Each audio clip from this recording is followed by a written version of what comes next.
নিয়ে নিই। ফৌজদারি কার্যবিধি 116 ধারা, মনোযোগ দেন।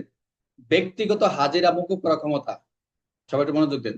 যে ব্যক্তিগত হাজিরা কে হাজির হবে, অবশ্যই উকিলের মাধ্যমে হাজিরা দিতে হবে।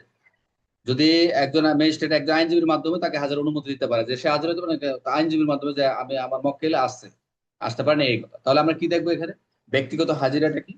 ব্যক্তিগত হাজিরা হচ্ছে এই 116 ধারা বলছে, যদি ম্যাজিস্ট্রেট যথেষ্ট কারণ দেখে তাহলে তিনি এমন একটা ব্যক্তিগত ভাবে আদালত উপস্থিত হওয়ার বাধ্যতামূলক। মানে তাহলে তিনি আদালত যদি মনে করে, ম্যাজিস্ট্রেট যদি মনে করে যে তিনি এমন ভাবে এমন কোন ব্যক্তির ব্যক্তিগত ভাবে পার্সোনালি আদালতে হাজির উপস্থিত হওয়ার বাধ্যকতা রয়েছে, তাহলে মকুব করতে পারে।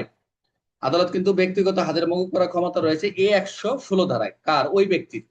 তবে কি শর্ত হচ্ছে? তবে এটা শর্তটা কি?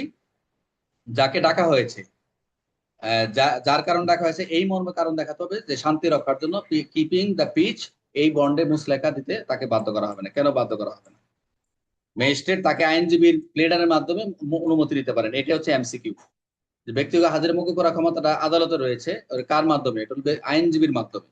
বুঝতে পারছেন? অনুমতি নিতে পারেন। মূল কথা হচ্ছে কোন ব্যক্তি আদালত ডাকা হয়েছে, মুচলেখা দেওয়ার কারণ দেখাতে হবে। এখন সাধারণ তাকে উপস্থিত হতে হবে, কিন্তু যদি ম্যাজিস্ট্রেট মনে করেন যথেষ্ট কারণ রয়েছে, ব্যক্তির উপস্থিত না হলেও চলবে। ওই ব্যক্তির আদালতে যদি নাও আসে তাও চলবে, তবে সে আইনজীবীর মাধ্যমে আদালতে হাজির করতে পারবে। এটা হলো মূল কথা।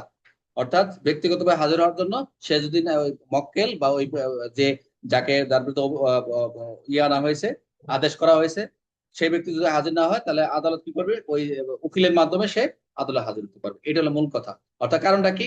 সে হচ্ছে অসুস্থ, সে দূরে অবস্থান করছে, তার জরুরি কাজ আছে, এই ধরনের রিজন থেকে মুক্তি পেতে পারে, অর্থাৎ মুকুব পেতে পারে ব্যক্তি হাজিরা থেকে। তাহলে আমরা কি কি দেখলাম? কেউ অসুস্থ, দূরে অবস্থান করছে, জরুরি কাজ আছে, এই ধরনের কাজ থেকে সে ম্যাজিস্ট্রেট ব্যক্তিগত হাজিরা মকুব করতে পারে।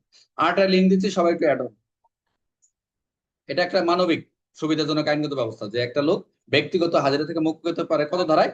একটা হচ্ছে ফৌজদারি কার্য 116 ধারা।